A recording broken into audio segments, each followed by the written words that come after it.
चलिए आज का जो पेपर है वह 25 जनवरी 2023 का टोटल खत्म किया जाएगा एक बार में। प्रथम प्रश्न है फटाफट किया जाएगा ताकि 120 प्रश्न कम समय में हो जाए, है ना। अब मैराथन क्लास इसको माना जाएगा क्योंकि भाई अब समय कम है। अस्तुल कौशल बताना, इसमें कौन सा अस्तुल कौशल होगा? शरीर का बड़ा भाग जिसमें काम करे उसको अस्तुल कौशल कहते हैं। बाकी उंगली से जो भी काम होता है उसको सूक्ष्म कौशल। अधिकतर बच्चे पेन पकड़ना सीखने से पहले गिलास पकड़ना सीख लेते हैं। अगर कोई भी प्रश्न रहे ये पकड़ने से पहले ये करना, ये काम करने से पहले ये काम करना, इस प्रकार का कभी भी प्रश्न कुछ भी हो आंसर में अधोगामी जाता है।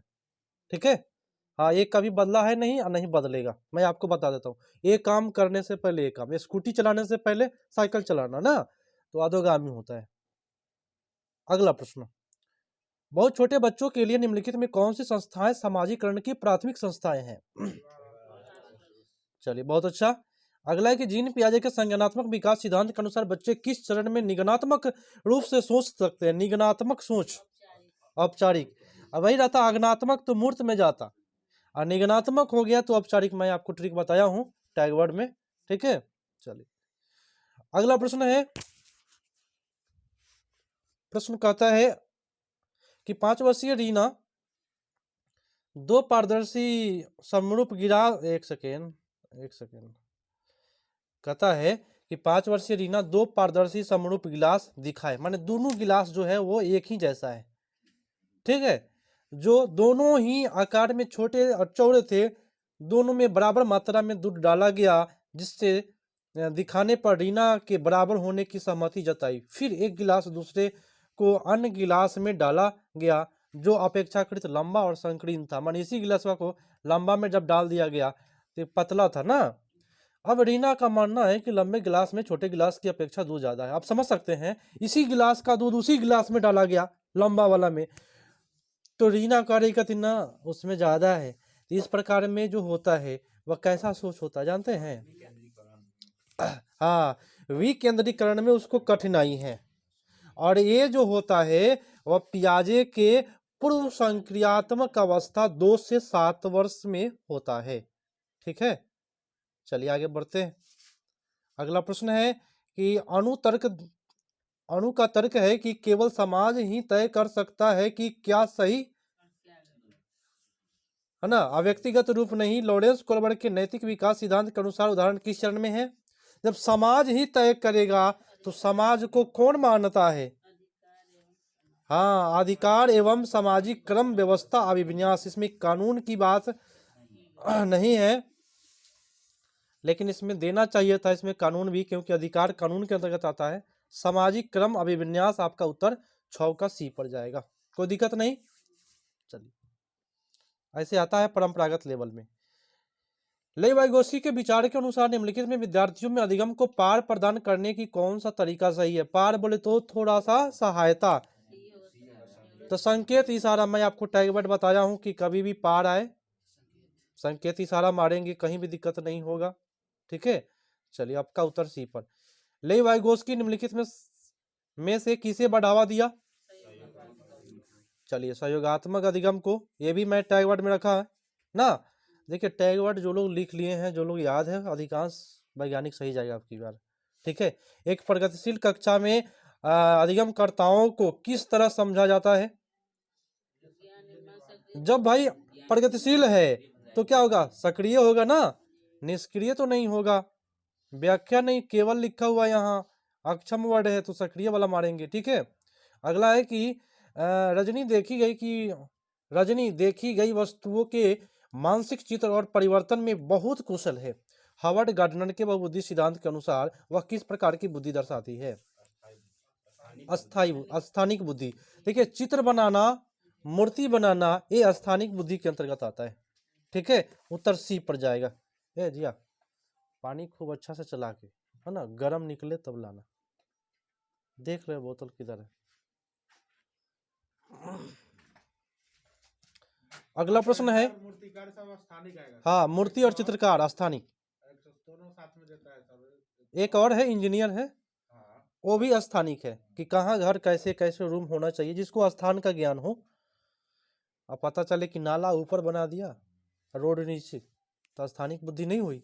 अगला प्रश्न है कि अपने विचार का मौखिकरण जेम्स को दिए गए सवाल का जवाब ढूंढने में अक्सर मदद करता है। ठीक है, तो यह कथन क्या सुझाता है, बताएं।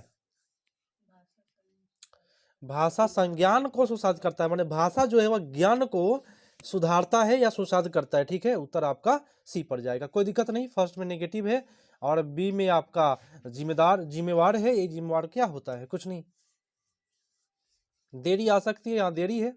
ठीक है, इस प्रकार के वर्ड नेगेटिव है। अगला है कि जेंडर। जेंडर क्या है भाई? जेंडर एक सामाजिक संरचना है और लिंग जो है वह जैविक है। तो यहाँ लिखा हुआ है एक ऐसी अस्मिता है जो सामाजिक संरचनाओं व आकृतियों, चलिए बहुत अच्छा। विभिन्न सामाजिक आर्थिक संस्कृति पृष्ठभूमि के बच्चों से युक्त कक्षा में विभिन्न पाठ्यक्रम होने के सभी छात्रों के सीखने के अनुभव समृद्ध होते हैं। यह कथन क्या है? अलग अलग छात्र होंगे तो भाई सीखने में क्या होगा, समृद्ध होगा। अच्छा है, ये बात क्या सही है, क्योंकि बच्चे अपने साथियों से कई कौशल सीखते हैं, ये अच्छी बात है। ठीक है, उत्तर आपका जाएगा ए पर, बहुत मजेदार ऑप्शन ए। 14 है कि अधिगम के लिए मूल्यांकन किस प्रकार का होना चाहिए? संदर्भित होना चाहिए, जो चीज की पढ़ाई हो रही है उसी से संबंधित होनी चाहिए ना। ठीक है, उत्तर ये हो गया। बाकी आपका नेगेटिव बैठा हुआ है हर जगह, नेगेटिव है। एक अध्यापिका द्वारा अपनाई गई कौन सी युक्ति विद्यार्थियों में सृजनात्मक सोच को बढ़ावा देती है? फर्स्ट तो कंठस्थ गलत है, बी में आपका अभिसारी तरीका बेटर नहीं होता है, स्थिरता गलत होता है, पुरस्कार गलत होता है, उत्तर डी। चलिए बहुत अच्छा। नेक्स्ट प्रश्न है कि वंचित वर्ग से संबंधित विद्यार्थियों के सफल समावेशन हेतु निम्नलिखित में क्या जरूरी है? हाँ, जब वंचित है तो उसके लिए उचित कोई चीज होना चाहिए। अनम्य वर्ड नेगेटिव होता है, ये बात को माइंड में गांठ बांध लीजिए। अनम्य जो वर्ड होता है वो गलत होता है। अनम्य, अगम्य, ये दोनों वर्ड गलत, उत्तर सी पड़ जाएगा। निम्नलिखित किस सिद्धांत का समावेशन की विचारधारा आधारित है? समावेशन, तो समावेशन कब करेंगे? समावेशन माने समान चीज को, है ना, तो समता से संबंधित है। समावेशन किससे संबंधित है? समता से, समानता से नहीं, समता। तो याद रख लीजिए, कहीं भी अगर आपको लिखने का मन कर दे तो कैसे लिखा जाएगा? समावेशन लिख करके समता लिखेंगे, ताकि जीवन में गलत कभी नहीं करे। क्या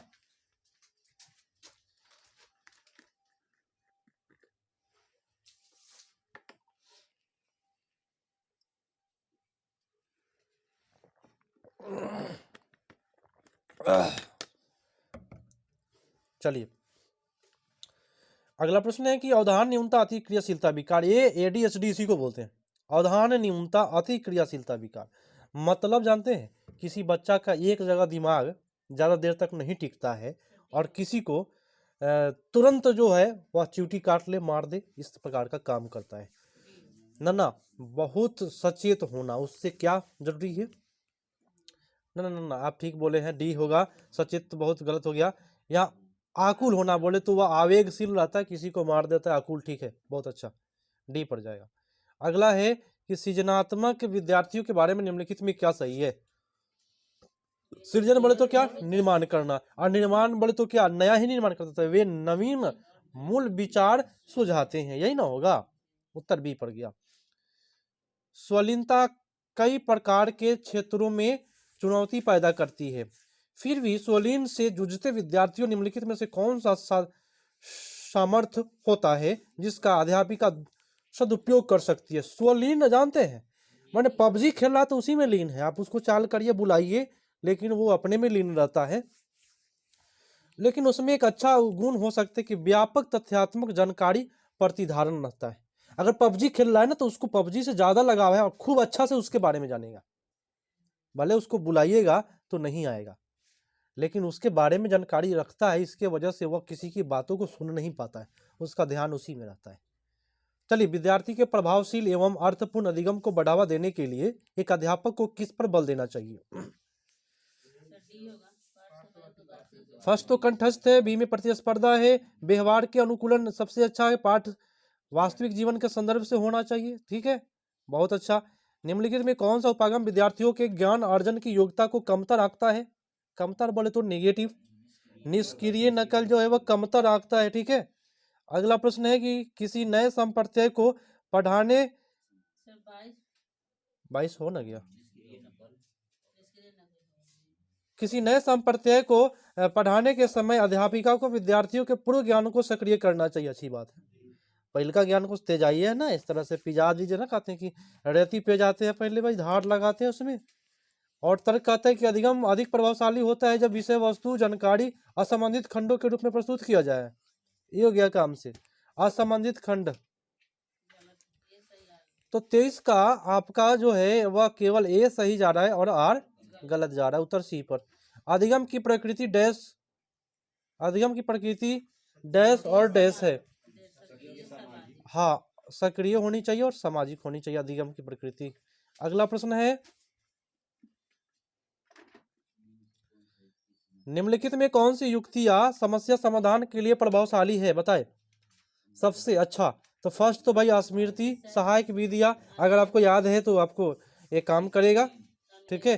खोज करेंगे तो समस्या समाधान हो सकता है। और साथ में प्रक्रियात्मक स्थिरता गलत होता है, स्थिरता गलत है। कलन विधि भी समस्या समाधान की एक विधि है, ठीक है। उत्तर आपका डी पर जाएगा, डी पर जाएगा। अगला प्रश्न है कि भाई कथन कारण है, कहता है कि अध्यापिका एक अभिकथन कहता है कि अध्यापिका को विद्यार्थियों को अपने विचार साझा करने के लिए प्रेरित करनी चाहिए, चाहे वह जो भी भ्रांतियां हो। बात सही है ना भाई, अच्छी बात है। और तर्क कहता है कि भ्रांतियां विद्यार्थियों द्वारा गठित सहज सिद्धांत होती है जो अधिगम को प्रक्रिया में महत्वपूर्ण होती है। ये अच्छी बात है। क्या होता है सर? भ्रांतियां जैसे आपके मन में कुछ गलत धारणा बैठ गया है किसी भी आंसर के प्रति कि यही आंसर हो। हाँ, भ्रम आपके मन में बैठ गया है कि यही आंसर होगा, चाहे जो भी कोई बोल दे कुछ भी, ठीक है। उत्तर आपका ये पड़ जाएगा, कोई दिक्कत नहीं ना है। चलिए अगला प्रश्न है, और कहता है कि संवेग और संज्ञान के संदर्भ में कौन सा कथन सही है। संवेग और संज्ञान के संबंध में जो कथन है वह क्या करता है, संतुलित उत्साही भगदारी और अधिगम को बढ़ाता है। संज्ञान और संवेग अगर आप संतुलित है आपका, तो आपका उत्साह बढ़ेगा, अधिगम भी बढ़ेगा, सीख पाइएगा, है ना। उत्तर चला जाएगा बी पर। संतुलित रहने से हर चीज, जैसे एग्जाम में भी दिमाग कितने लोगों का फ्रस्ट हो जाता है पहले ही, तो उनका एग्जाम सही से नहीं बीतता है। एकदम शांत रहना, एकदम दिमाग को शांत रखना है। विद्यार्थियों को किस प्रकार के लक्ष्य निर्धारित करने के लिए प्रेरित किया जाना चाहिए। महारत उन्मुखी सबसे बेटर है। प्रदर्शन गलत, परिहार गलत, ठीक है, असफलता गलत, ठीक है। उत्तर आपका ए पर चला जाएगा, कोई दिक्कत नहीं। 29 कहता है कि डैश अधिगम को सकारात्मक रूप से प्रभावित करता है जबकि डैश नकारात्मक रूप से। कौन होगा 29 का? सक्रिय स्कीमा सक्रिय रहेगा ना तो सकारात्मक रूप से होगा, और अधिगम अशक्ता जो होगा वो क्या होगा, नकारात्मक रूप से प्रभावित होगा। उत्तर आपका कौन सा जाएगा, डी पर जाएगा।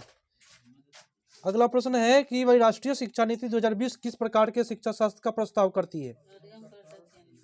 अधिगम कर्ता केंद्रित, तो इसको बोलते हैं बाल केंद्रित। अधिगम कौन करता है, तो बालक करता है, तो बाल केंद्रित, ठीक है। क्या क्वेश्चन नंबर आइए 46 पर।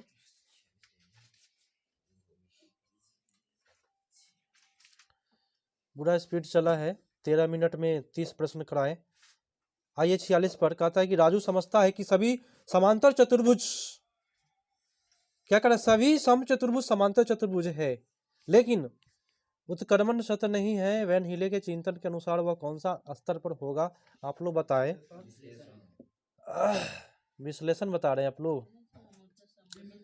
देखिए कभी भी दो चीज, इसमें दो ज्यामितीय आकृति आ जाए, समांतर चतुर्भुज है एक, समचतुर्भुज है, और एक क्या है, समांतर चतुर्भुज है, दो है, तो दो आकृति होता है तो संबंध लगेगा इसमें, ठीक है। राष्ट्रीय पटचर्या रूपरेखा 2005 ध्यान दीजिएगा। राष्ट्रीय पटचर्या रूपरेखा 2005 आकलन की अपरिष्कृत विधियों को गणित शिक्षण अधिगम को प्रमुख समस्या के रूप में पहचान करता है। तो निम्नलिखित में कौन सा कथन के संदर्भ में सबसे कम उपयुक्त है। नेगेटिव पूछा जा रहा है आपसे, कम उपयुक्त कौन होगा। देखिए फर्स्ट बोला है कि भाई आकलन की प्रक्रिया गणित यांत्रिक गणनाओं के रूप में दृष्टिकोण को बढ़ावा देता है, ठीक है।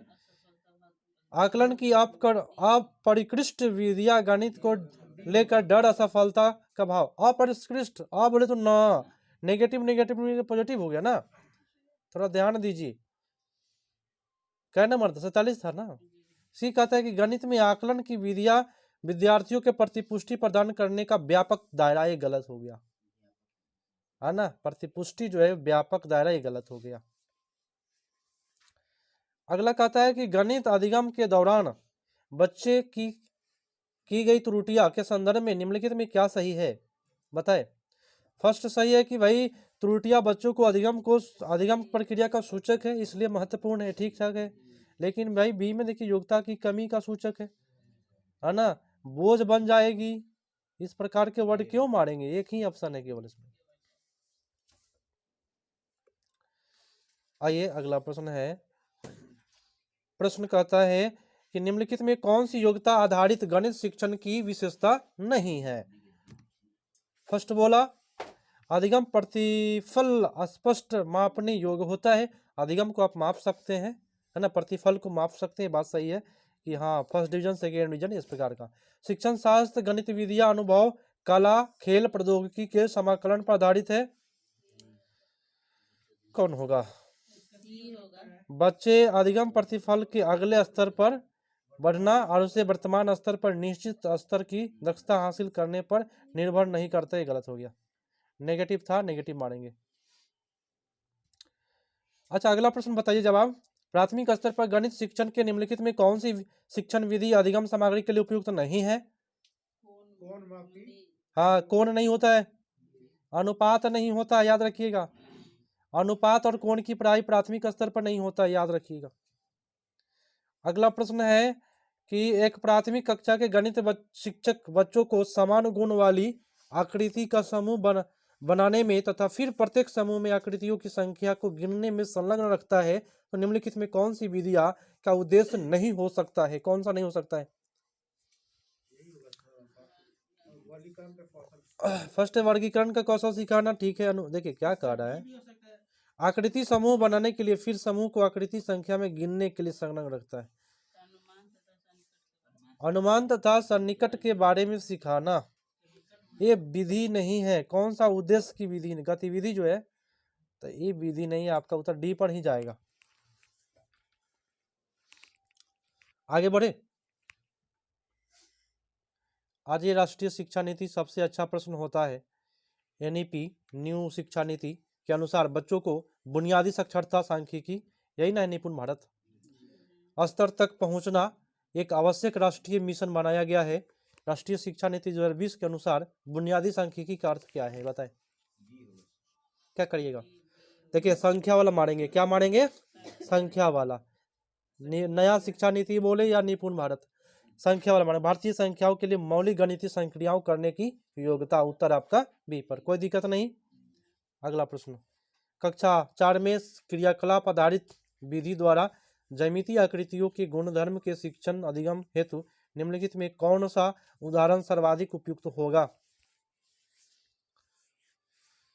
फर्स्ट में चार्ट काट करके, देखिए चार्ट आसान नहीं होता है ना, बी में भी एक चार्ट का प्रयोग करके वर्गीकृत करना, नहीं आगे देख लीजिए, एक चार्ट का उपयोग करके, ये भी चार्ट ही है, सब चार्ट है का ना है चार्ट, सी में नहीं है। बच्चे के विविध आकृतियों के आकार में कटी हुई सामग्री देना और भुजाओं की संख्या कोण शीर्ष आदि के अनुसार विश्लेषण, बॉस इससे अच्छा कुछ नहीं क्या। और डी में आपका श्यामपट है और नकल भी लिखा हुआ है, दिखाई दे रहा है ना। अगला प्रश्न, निम्नलिखित में कौन सा गणितीय कथन सही है, पूरा एक्टिव हो जाइए क्योंकि फास्ट चल रहा है क्लास। क्या भाई कथन सही कौन सा है, तो 1 से लेकर 10 के बीच में 4 आभास संख्याएं होती है, बात सही है कि नहीं, है ना। कौन कौन होता है, 2 होता है, 3 होता है, 5 होता है, 7 होता है ना, तो ये बोल दिया तो सही हो गया, ये गणित का प्रश्न है, कोई पेडागोजी नहीं है। राष्ट्रीय शिक्षा नीति 2005 के अनुसार निम्नलिखित में से बच्चों में गणित के प्रति सबसे अधिक समान भ्रांतियां क्या है, माने मन में उसका क्या बैठा रहता है सभी बच्चों में, कि गणित बहुत मुश्किल है अतः एक भयावह विषय है, यही बना हुआ है बच्चों में, बात समझे ना। हाँ, समान बना दिया मैंने, सबके मन में यही बैठा हुआ है बच्चों का कि गणित एक मुश्किल चीज है। अगला प्रश्न, समय की अवधारणा का परिचय कराते हुए शिक्षिका 2:45 सवा शब्द सवा जैसे शब्द का उपयोग करवाती है। उसका उद्देश्य क्या है? देखिए, बहुत लोग फंस जाते हैं, सियाने लोग फंस जाते हैं। और सवा 2:45 अगर पढ़ा रहे हैं तो उद्देश्य क्या है आपका? अपने विद्यार्थियों को गुजरे हुए समय एवं शेष समय के बीच संबंध बताने में सहायता। पौने वाले तो आने वाला, कुछ बचा हुआ है शेष, और सावा माने कुछ बीत गया है, माने 15 मिनट बीता है, ये बताना। अगला प्रश्न है, कहता है कि गणित में परीक्षण के संदर्भ में कौन सा कथन सही है? फर्स्ट बोला रचनात्मक उपलब्धि परीक्षण नैदानिक परीक्षण की कोई भूमिका नहीं। ये गया काम से भाई, ये गलत कर लिया। नैदानिक परीक्षण के बाद उपचार होना चाहिए, निदान करने के बाद में उपचार करिए, बात सही है, ये आवश्यक। योगात्मक परीक्षण उत्पाद उन्मुखी है, उत्पाद माने आप कितना नंबर लाए, ठीक है, तो बी और सी सही जा रहा है पहली बार। अगला प्रश्न, पहली बार माने योगात्मक, हाँ, उत्पाद है, योगात्मक क्या है? उत्पाद है कि आपने कितना नंबर लाया। कथन ए कहता है कथन बी को, कथन ए या कथन बी को सिद्ध करने के लिए सुविधा बी को बी नहीं मानकर उसकी उत्पत्ति शुरू करती है और ए नहीं पर पहुंचने का तर्क देती है। सुधा ने किस विधि का प्रयोग किया है? आगमन होगा, सही से बताएं। आगमन, उत्पत्ति, निगमन, आगमन में उदाहरण नहीं ना है इसमें, क्या बोला? इसको सिद्ध करने वाली बात बोला। सुधा ने किस विधि का बताते कि प्रतिवर्ती या प्रतिस्थिति उत्पत्ति। देखिए क्या हम बताते हैं, हम आपको बताएंगे, समझ में आ जाएगा। क्या बोला है प्रश्न में? बी नहीं मान करके शुरू ए मानता है। क्या मानता है? बी को क्या मान लेता है? ए मान लेता है। प्रति माने क्या होता है? उल्टा, है ना, प्रतिस्थिति, है ना, यहाँ पे लिखा है परिवर्तित, लिखा है ना, मैंने बदल दिए हम, बी को ए मान लिए, तब जाकर ना सिद्ध होता है। कोई भी चीज सिद्ध करने के लिए मानना पड़ता है, पता है आपको। अगला, एक बच्चे ने निम्नलिखित में से दो संख्याओं को जोड़ा। देखिए कैसे दिमाग लगाया है, 23 को 20 कर दिया है, और 47 को भाई 40 कर दिया है, और 7 और 3 को 10 कर दिया है, जोड़ दिया है। और कितना अच्छा से बचवा जोड़ लिया है, जोड़ने में भी कठिनाई नहीं हुआ है। तो क्या होगा? ये योग की क्या है? वैकल्पिक युक्ति है, मैंने एक अलग से अपना युक्ति बनाया है। बात समझे? कहता है प्राथमिक स्तर के शिक्षार्थियों के बीच दिक स्थान समझ को बढ़ाने के लिए गणित शिक्षक निम्नलिखित में कौन सी विधि कर सकता है? कौन सी विधि कर सकता है? ये कूट है क्या? अरे बहुत बड़ा कूट। बताए कौन कौन सी विधि आप ले लीजिएगा 60 का। ये बोला कि बच्चे ब्लॉक, कंटेनर, आकार जैसी वस्तुओं को लेंगे, बहुत अवसर भी है इसमें। क्या उदाहरण देते हुए संप्रयुक्तता, सर्वांग समता, अवधारणा का परिभाषा, न परिभाषा गलत हो गया, परिभाषित करने में बच्चों की मदद करना, वो भी देखिए, समरूपता, सर्वांग समता, ये सब नहीं पढ़ना है 1 to 5 में ना। विभिन्न क्या बोला जा रहा है? विभिन्न अवस्थाओं में सामग्री को एक साथ रखकर और फिर अलग अलग बच्चों को नई आकृति बनाने के लिए, ठीक है। ए नंबर ऑप्शन सही जा रहा है, प्रोत्साहित भी है डी में, ठीक है, उत्तर आपका ए पड़ जाएगा। आइए पर्यावरण को करते हैं। इसमें क्या करना रहता है 61 नंबर में? आप सभी को पता है 61 नंबर में कुछ नहीं करना है। 110 में 15.4 से गुना और 1000 से भाग, बस आपका उत्तर आ जाएगा 61 का डी पर, ठीक है। अगला है कि सरकारी कानून जिसके अनुसार कोई व्यक्ति सांप को पकड़ और रख नहीं सकता है, कौन सा अधिनियम के अंतर्गत आता है? हाँ, ये वन्य जीव संरक्षण अधिनियम। किसी भी चीज को आप पकड़ के नहीं रख सकते। एक सारस वायरल हुआ था, पता है आप सभी को, एक सारस वायरल हुआ था, इरफान नाम के एक लड़का था ना, झोटा वाला, उसका भी पकड़ करके उसको वन्य जीव अभयारण्य में रख दिया गया। कितना अच्छा दोस्ती था उसमें। राजा जी कहाँ के हैं भाई? हम तो बहुत अच्छा ट्रिक लगाए थे। आपके राजा जी कहाँ के हैं? उत्तराखंड के हैं, याद रखिएगा। तो राजा जी उत्तराखंड राष्ट्रीय उद्यान। अगला प्रश्न है कि निम्नलिखित में कौन सी अनवीकरणीय ऊर्जा का रूप है? अनवीकरणीय मतलब एक बार खर्च कर लिए तो समाप्त हो जाए। सौर ऊर्जा होगा इसमें, लेकिन कूट उठ नहीं ना है। तो 64 का उत्तर आपका इसमें क्या दे दिया है भाई? क्या देख ले हम, गलत सलत दिया है क्या? प्रकृति गैस। बड़ा गलती सलती देता है भाई उत्तर ना। देखिए अनवीकरणीय बोल रहा है, नवीकरणीय रहता। ओहो ठीक है, भूतापीय ऊर्जा भी तो आपका अनवीकरणीय है। ये प्रश्न फंसा दिया आपका, ठीक है। एक यहाँ पे देखिए अनवीकरणीय जो एक बार समाप्त हो जाए तो फिर से प्राप्त नहीं कर सकते थे। भूतापीय ऊर्जा कोयला से, ठीक है। सौर ऊर्जा नवीकरणीय है। प्रकृति गैस जो है अनवीकरणीय है, तो उत्तर आपका सी पर जाएगा, है ना। ज्वारीय ऊर्जा नवीकरणीय है, लेकिन इसमें एक और था भूतापीय। चलिए अगला है कि निम्नलिखित में केंद्र शासित प्रदेश में बंगाल की खाड़ी के तट पर स्थित है? कौन है? पुडुचेरी। बंगाल के खाड़ी पर कौन है? पुडुचेरी। अगला है प्रश्न कि भाई राहुल को जुकाम है, वह अपने पसंदीदा भोजन का स्वाद नहीं ले पा रहा है। सर्दी पकड़ लिया होगा वो, क्या? सर्दी जुकाम जो होता है ना, जुकाम उसकी सूंघने की अनुभूति को, हाँ सर्दी किसी को पकड़ ले, जुकाम बोले तो बुखार हो जाए, तो उसको भोजन में स्वाद खत्म हो जाता है। वन्यजीव संरक्षण सप्ताह किस माह के पहले सप्ताह के दौरान मनाया जाता है? अक्टूबर महीना के पहले का सप्ताह में 1 से लेकर 7 तक। याद रखिएगा, ऐसा प्रश्न टकरा जाएगा। जल संरक्षण अधिनियम के योगदान के लिए 2015 में किसने स्टॉकहोम जल पुरस्कार जीता? कभी भी जल की बात करें, राजेंद्र प्रसाद, क्योंकि तरुण भारत का यही ना काम किए हैं, झीलों का निर्माण करने का काम करते थे। निर्माण नहीं मतलब उसको सफाई उफाई करने का काम। उत्तर आपका जाएगा राजेंद्र सिंह, सॉरी। आ जाइए अगले प्रश्न को करते हैं। और एक आता है कि मिलान कर देना, आप लोग ही सहायता करिएगा तब होगा। असम में क्या है भाई? असम में बांस पर चले जाइए, डी पर। आगे आइए, लेह की बात बताइए आप लोग। लेह में है कि घर पत्थर के बने जिसकी फर्श क्या हो, मतलब कौन सा मिलान करे? बी के एकवा ना, बी के एक ही ठीक है। घर पत्थर के बनना होना चाहिए। मनाली बताइए, मनाली। ये मनाली और लेह में फंस जाता है। पत्थर लकड़ी का, मनाली कभी भी, हाँ एक में सी होगा, 2 में ना। पत्थर लकड़ी के बने जिनकी छत ढालू हो, मनाली में ढालू होनी चाहिए। चलो भैया आपका राजस्थान मिट्टी वाला मार लीजिए। एक गया, बहुमंजिला बच गया। तो आप लोगों के एग्जाम में कहीं बहुमंजिला के बारे में दे तो क्या मारिएगा? कोलकाता। क्या मारनेंगे?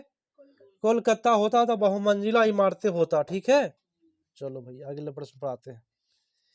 स्वाद कलिकाएं का सही अनुक्रम जीभ के सिरे से अलग अगल बगल और फिर पीछे तक का क्या होगा?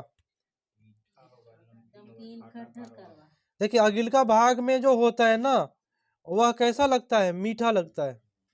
ये गलत दिया है, पहले क्या बोल रहा है? जीभ के सिरे से अगल बगल और पीछे तक का। भाई गलत दिया। आगे वाला भाग मीठा, चलो भाई आगे मीठा, और बीच वाला भाग नमकीन, और उसके थोड़ा सा आड़ी वाला भाग जो होता है, आड़ी वाला भाग जीभ का खट्टा, और लास्ट में कड़वा, ठीक है। उत्तर आपका हो गया ए इज द राइट आंसर। तीखा भी होता है ना, आगे वाला होता है तीखा और मीठा। किस पौधे अथवा जंतु की प्रजाति जिसका गंभीर रूप से विलुप्त होने तथा खतरा हो उसे डैश कहते हैं? संकटप्राण। विलुप्त थोड़ा बोलेंगे, जो विलुप्त होने के कगार पर है उसको संकटप्राण बोलेंगे, ठीक है। अगला प्रश्न है कहता है कि वृहत गिलहरी की प्रजाति पंचमढ़ी जीव मंडल आरक्षित क्षेत्र तक सीमित है, यह कहीं और नहीं पाई जाती है। तो बताइए एक ही जगह जब पाया जाता है तो उसको क्या कहेंगे? स्थानिक, माने वो किसी विशेष स्थान पर पाया जाता है, बाकी कहीं नहीं। नौसेना के परेड में लीडर के पीछे चलने वाली टुकड़ियों की संख्या कितनी होती है, ये बताइए। 4 टुकड़ी। ये पर्यावरण में जी के जीस लगाया है। नौसेना के जब लीडर का परेड होता है तो उसके पीछे 4 टुकड़ी चलता है, आगे एक आदमी, पीछे से 4 टुकड़ी चलता है। प्लाटून कहते हैं उसको, टुकड़ी को। क्या? चलिए,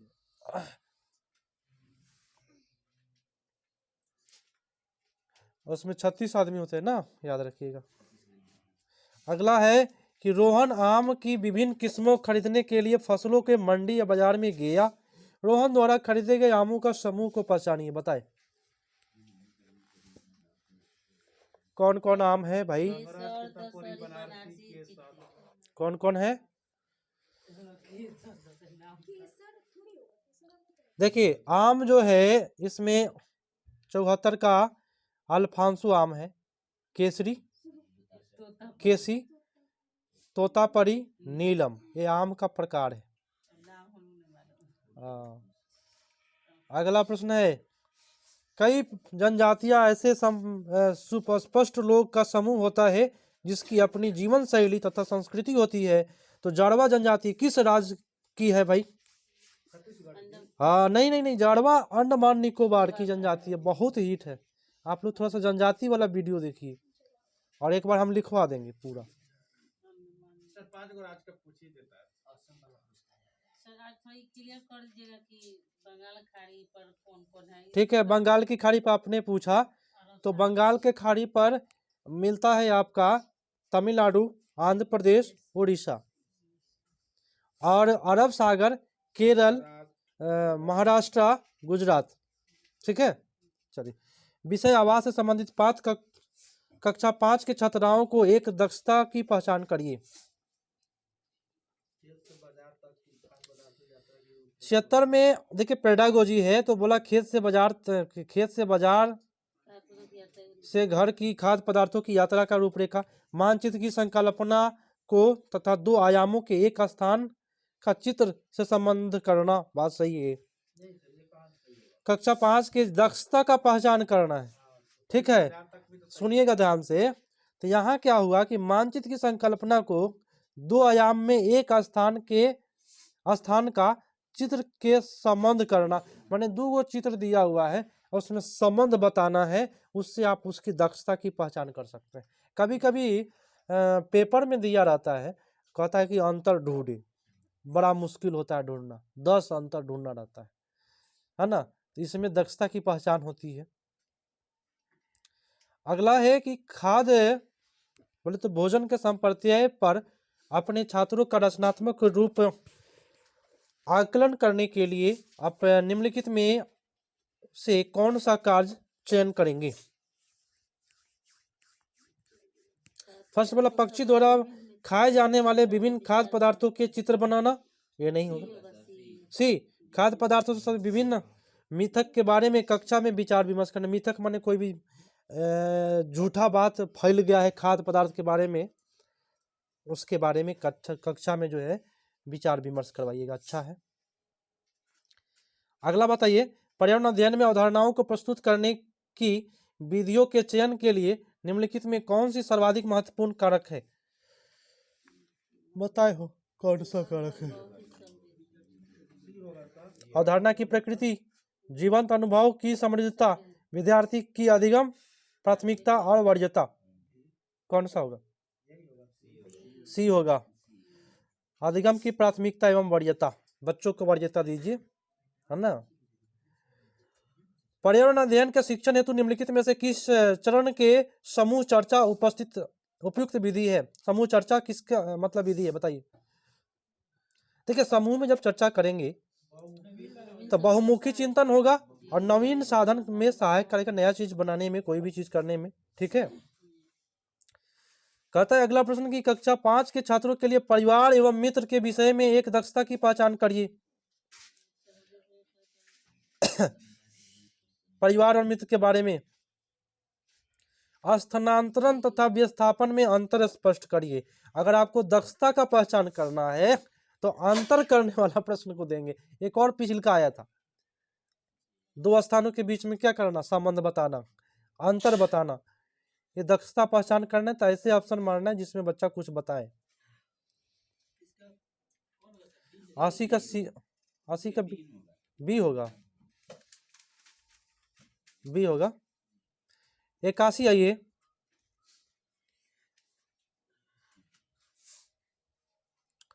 कूट है ना। ईवीएस की पाठ्य पुस्तक में वृत्तांतों को व्यापक रूप से शामिल किया गया है जिससे कि, बताए उत्तर, एनसीएफ निर्देश का पालन हो। दूसरा, मूलभूत प्रत्यय को समझ को बढ़ावा मिले, मूलभूत प्रत्यय सीखने में आनंद मिले। ठीक है। छात्रों में संप्रेषण कौशल का विकास। ये क्यों गलत हो गया, केवल संप्रेषण बोल रहा है, बाकी आपका गलत।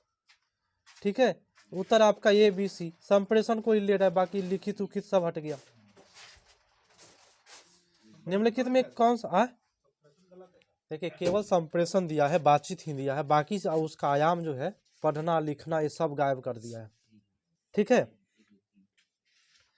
अगला प्रश्न है, निम्नलिखित में कौन सा कथन संरचनात्मक आकलन की विशेषताओं का वर्णन करते हैं। कौन सा, देखिए इस प्रश्न में आज तक कौन कौन सा हम आपको बताते हैं। इसमें है, यह सब बच्चों के दी जाने वाली औपचारिक शिक्षण है। ये तो होगा ही नहीं, औपचारिक गलत, अनौपचारिक ठीक होता। बी होगा। इसमें बच्चों को यह पता नहीं चलता है कि उसका आकलन किया जा रहा है, बात सही है, या बच्चा का आकलन हो रहा है या नहीं हो रहा है उसको थोड़े पता है। प्रगति पत्रक भी सही जाता है, में दर्ज किए जाने वाला विवरण, या सीखने के दौरान बच्चे के प्रगति का अवलोकन। ठीक है, ये भी सही है। यो है, या बच्चों की गतिविधि में अवलोकन और उनके सीखने में सुधार की प्रक्रिया। उत्तर आपका बी सी डी ई। नहीं है तो इसको यही मानिएगा आप लोग। ठीक है, इसमें दो ऑप्शन दिया हुआ है सीटेट ने उस समय में, बी और डी दो ऑप्शन दिया हुआ इसका। सब सही है, इसमें केवल ए को छोड़कर सब सही है। गलती किया था उस समय में, उसको 1 नंबर मिला था, इस समय में बढ़ा हुआ था। बोला जाए कोई ऑप्शन नहीं होगा, ए को छोड़ के सब सही था। बी और डी मिला लीजिए ना। निम्नलिखित कथनों में कथन समेकित मूल्यांकन की विशेषताओं का वर्णन करता है। कौन सा, या निर्धारित मानदंड के आधार पर कार्य की गुणवत्ता की जांच करना। ठीक है, समेकित मूल्यांकन में निर्धारित मापदंड होता है उसका एक। यह सीखने के दौरान उपलब्धियों का गुणवत्ता नहीं भाई, समेकित मूल्यांकन है, ये एथी वाला होता है, बोर्ड वाला ना। या बच्चे की उपलब्धियों को तुलना दूसरे बच्चों की उपलब्धियों से करना, इसे यही होता है। समेकित मूल्यांकन में तुलना चलता है, नेगेटिव वाला होता है, समझे। यह एक बच्चे की प्रगति की तुलना स्वयं की पिछली की प्रगति से, ये नहीं होगा। उत्तर ए और सी। समेकित मूल्यांकन में क्या आया, दूसरे बच्चों से तुलना करना। दूसरा क्या आया कि गुणवत्ता की जांच करना। तो आप लोगों ने क्या सीखा, कभी भी समेकित मूल्यांकन आएगा तो एक आएगा गुणवत्ता के जांच के लिए, दूसरा क्या, एक बच्चे की तुलना दूसरे बच्चे से करने के लिए। ठीक है, समेकित मूल्यांकन में आएगा।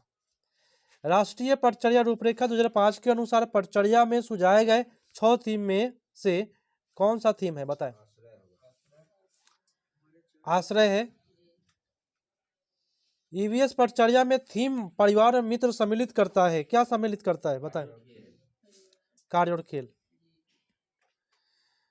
अगला बोला है कि सबिया ने अपने चित्र में आकाश को हरा और पेड़ को नीला रंग से किया। मैंने वो चित्र बनाया, आकाश को नीला बना दिया, पेड़ को हरा बना दिया। तो बताइए वो क्या क्या किया है लड़की।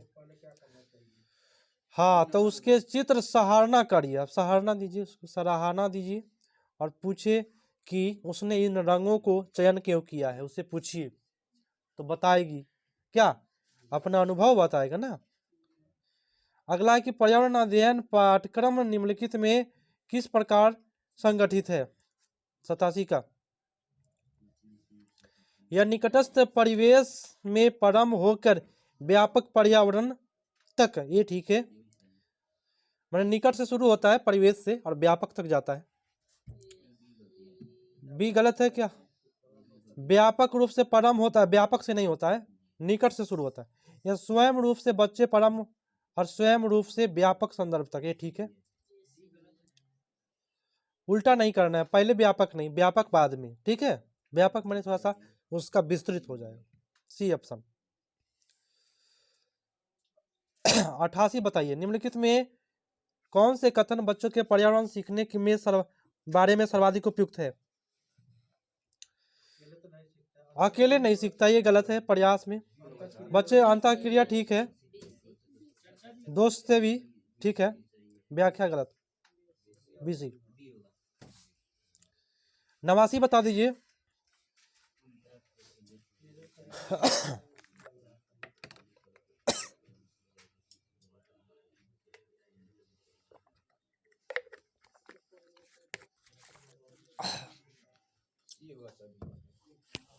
सी होगा 89 का,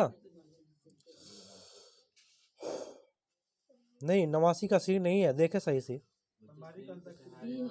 अंतरा अकेले पहेली का हल करना मुश्किल लग रहा था, लेकिन आपने बड़े भाई प्रसून के साथ में कुछ मिनटों में पहेली का आसानी से पहेली से हल कर लिया।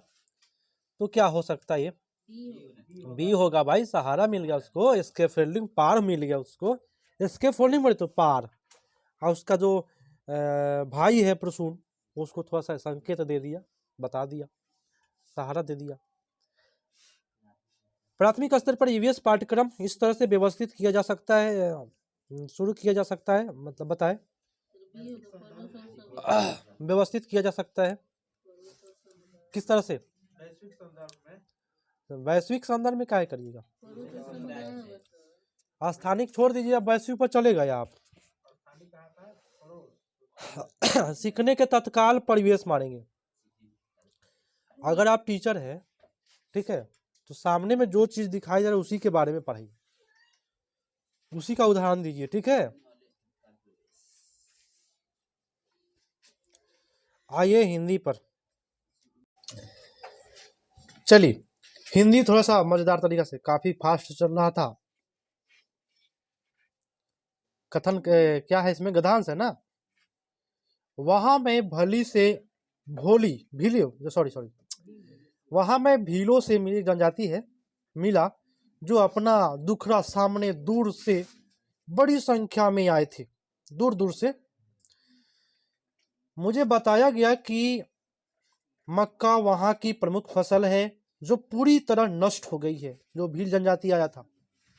इसका नतीजा है कि अभी से वहां अन्नभाव की ऐसी स्थिति हो गई है कि ये भील पत्तों और पेड़ों की छालों को खा करके गुजर बसर कर रहे हैं, समझ जाइए, है ना। उनके बीच कार्य कर रहे एक व्यक्ति ने मुझे बताया, क्या बताया सुनिएगा, कि अब वे अपने मवेशी मारने लगे हैं, माने मवेशियों को मार के खा रहे हैं। इसका मतलब हुआ कि यदि अभी पेट भरने के लिए बड़े पैमाने पर ढोर डंगर नष्ट किए जाते हैं, तो भरवाही पशुओं की कमी हो जाएगी। मतलब कि जब फसल की कमी हो गई तो वहां के लोग क्या मार मार के खाने लगे पशु को, तो जो भी पशु है ना वो कमी हो जाएंगे, जिसका असर अगले मौसम की खेती पर भी पड़ेगा। अगला बोलता है कि मैं कुछ कार्यकर्ताओं से भी मिला, जिन्होंने बताया कि पहाड़ी क्षेत्र के ठीक बाहर खुली जगह में जहां अच्छी उपज की उम्मीद थी, ये क्या लिखो भाई, ये टीडियो ने आकर काफी फसल बर्बाद, टिड्डा है ना, टिड्डा आकर के फसल को क्या कर दिया, बर्बाद कर दी, और इसके ऊपर पाला पड़ा, जिससे अभी भी क्षति है ना, इससे भी क्षति हो गया, मैंने पाला पड़ने से भी क्षति हुआ है। आप समझ सकते हैं इसको प्रकृति ने सब जगह से मारा है। अब आपको जवाब देना है कि गद्यांश के अनुसार भील अपने मवेशी को क्यों मार रहे हैं। फसल खराब होने से। बहुत अच्छा भैया। भारवाही पशु का अर्थ क्या है? माने जो वजनदार पशु है, भार ढोने वाला। अच्छा, अगला है कि पहाड़ी क्षेत्र से बाहर का क्या घटना घटी? टिड्डियों ने फसल को नष्ट कर दिया। मवेशी एक सेकेंड देखिए, पढ़ लेने के बाद कितना स्पीड होता है। मवेशी न बेचने पर क्या आशय होता है? न बचने पर आश्रय कि अगले मौसम की फसल के लिए भी पशु, एक सेकेंड, ये नहीं होगा। अगले मौसम की फसल के लिए समय से जुताई और बुआई नहीं हो पाएगा। बात मार के खा जाइएगा। तो ढोने वाला काम कौन का? टिड्डिया बताए। टिड्डिया एक क्या है? जातिवाचक संज्ञा। टिड्डिया माने बहुत सारा टिड्डिया। यहाँ लग गया। लड़कियां तो बहुत सारा लड़कियां ना, जातिवाचक। किसी एक लड़की का नाम ले लिया जाए तो व्यक्तिवाचक हो गया। ज्ञात का बी वाला ऑप्शन। ढोर डंगर से तात्पर्य बता दीजिए। ढोर डंगर बोलते हैं पशुधन। एक सेकेंड, पशुधन बोलते हैं। ढोर डंगर से तात्पर्य है पशुधन। पशु एक धन है ना। डी ऑप्शन है। गद्यांश के अनुसार भीलों की मुख्य फसल है, कौन सी फसल थी? मक्का था। बहुत अच्छा। अन्नाभाव का अर्थ बताए। अन्न का अभाव। कैसा समास? तत्पुरुष समास। अब देखिए, ये आपका कविता है, पदांश बोलते ना। इसको थोड़ा सा पकड़ में आ जाएगा, नींबू की तरह आप लोग निचोड़ दीजिएगा। कहता क्या है? असफलता एक चुनौती है, स्वीकार करो। अगर आप फेल कर रहे हैं ना, तो उसको स्वीकार करिए कि हम फेल हैं। क्या कमी रह गई देखो, सुधार करो। माने अगर आप फेल कर गए पिछली बार सीटेट में, क्या कमी रह गया था पिछला बार, उसका सुधार कर लिए तो अब की बार फेल नहीं करिएगा। जब तक ना सफल हो नींद चैन त्याग करो तुम। यहां तो भाई क्वेश्चन दिखाई नहीं दे रहा इधर पीछे, है ना। नींद चैन त्याग करो, ये त्याग कर दिया क्वेश्चन में की। संघर्ष का मैदान छोड़ मत भागो तुम, है ना, भागिए नहीं। कुछ किए बिना ही जयकार नहीं होती। बिना कुछ किए जयकार लगेगा। कोशिश करने वाले की हार नहीं होती। बहुत अच्छा दिया है भाई। चलो अब आप लोग जवाब दीजिए। जब व्यक्ति असफल हो जाए तो क्या नहीं करना चाहिए? दूसरे की निंदा नहीं करिए। आप फेल कर जाते हैं ना, लोग जो फेल कर जाते हैं कथी पढ़ रही उसका लक साथ दिया था, ऐसा होता है ना। निंदा नहीं करना है। अगला, असफलता को अपनी हार नहीं मान लेनी चाहिए, बल्कि पुनः प्रयास करना चाहिए। ये सही बात है भाई। असफलता को मानिए कि हम फेल कर गए हैं, पूर्णतः सत्य है। किन व्यक्तियों की पराजय नहीं होती? संघर्ष करता है उसका कभी पराजय नहीं होगा। ये बात तो 100% सही है। संघर्ष छोड़ के क्वेश्चन में लेके बैठ गया। कविता में पराजय को विजय में परिवर्तित करने का सूत्र बताया गया है क्या? जब तक सफल ना हो तब तक चैन न बैठना। तो आराम से बैठल है, सोच रहे हैं कलेक्टर बनना है, बैठल बैठल। यहाँ लाल बत्ती पे उतरे, 4 गो गार्ड पीछे से आया, है ना, बैठ के एकदम सोच रहे हैं। किस शब्द में उपसर्ग और प्रत्यय दोनों है बताए? किसमें? असफलता में अ है उपसर्ग, ता है प्रत्यय। ठीक है। सफल शब्द है। सफल शब्द क्या है? गुण है भाई। सफलता एक गुण के अंदर आता है, गुणवाचक है कि उसका गुण है कि सफल हो गया। आ जाइए, पेडागोजी है, इसका तो चीरफाड़ आप लोग करिएगा। निम्नलिखित में से भाषा के बारे में कौन सा सही है? हाँ, भाषा व्यवस्थाओं की व्यवस्था है तो रट जाना है, क्या दिक्कत है क्या? कितना बार हुआ है ये भाषा व्यवस्था की व्यवस्था है।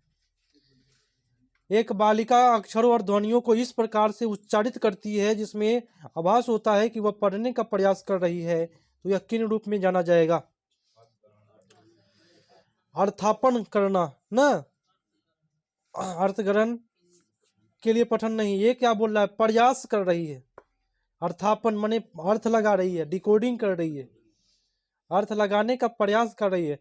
अर्थ ग्रहण के लिए पठन नहीं, ये नहीं होगा, अर्थापन होगा। प्रयास करने वाली बात करेगा पढ़ करके। अगर मान लीजिए आप ही पढ़ करके प्रयास करें कि इसका अर्थ निकाल ले, तो अर्थापन कहलाएगा वो, डिकोडिंग।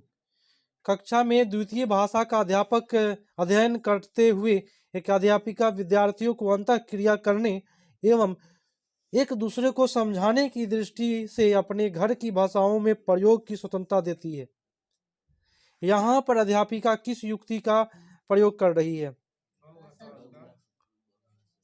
देखिए, बहुभाषावाद तो सही है, समूह कार्य में भी होगा, समूह कार्य कहाँ का नहीं समूह कार्य नहीं होगा, बहुभाषा ही होगा, ठीक है। अपने अपने भाषा के लिए हाँ, एक दूसरे को समझाने के दृष्टिकोण तो ठीक है, ट्रांसलिंग्विंग भी बोलते हैं इसको, तो बी और सी दोनों गया था उस समय में आंसर।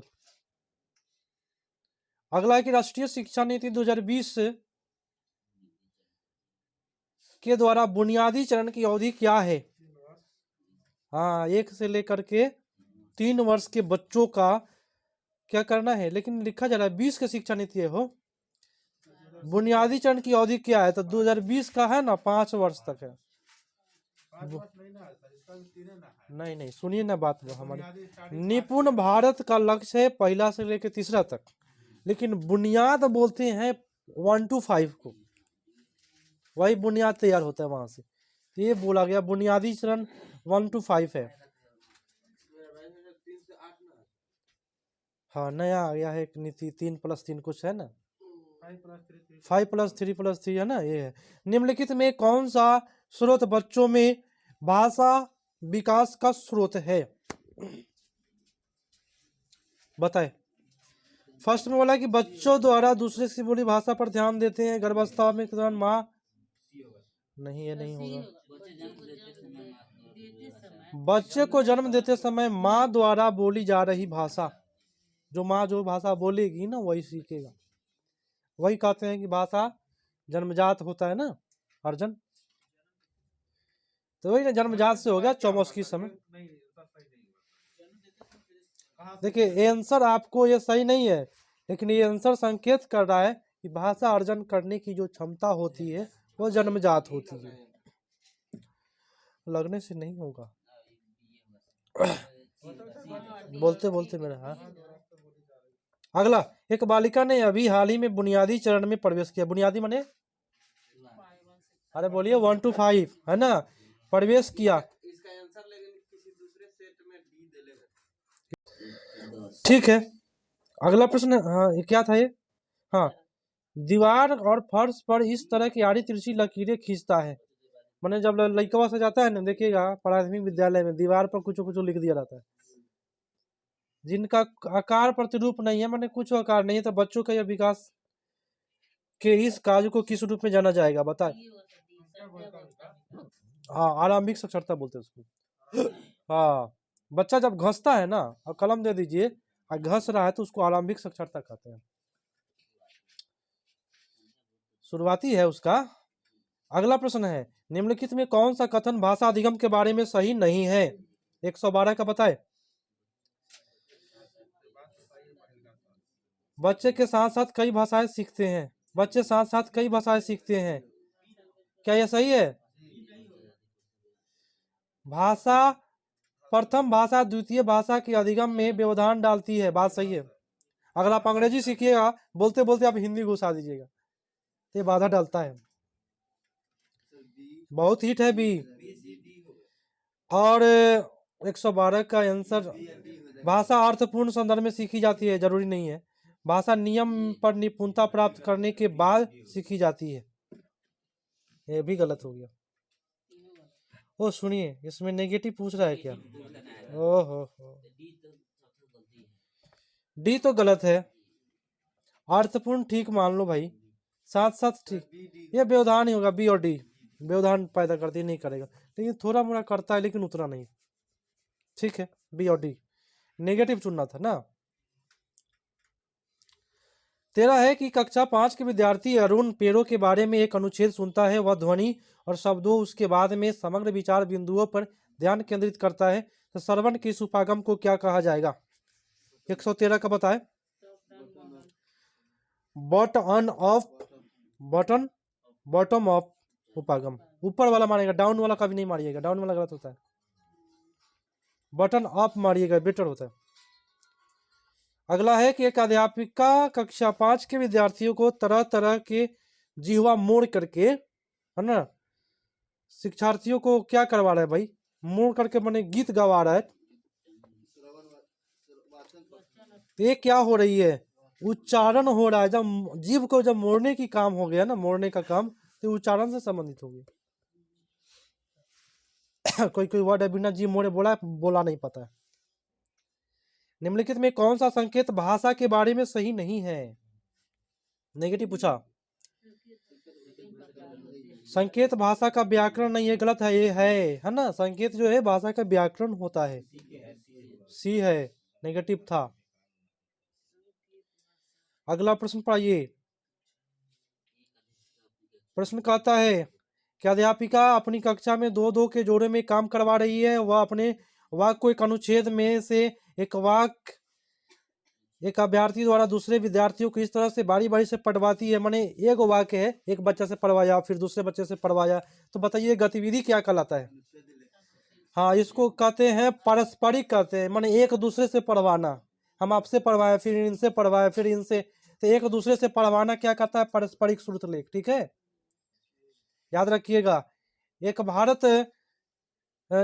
श्रेष्ठ भारत क्या है?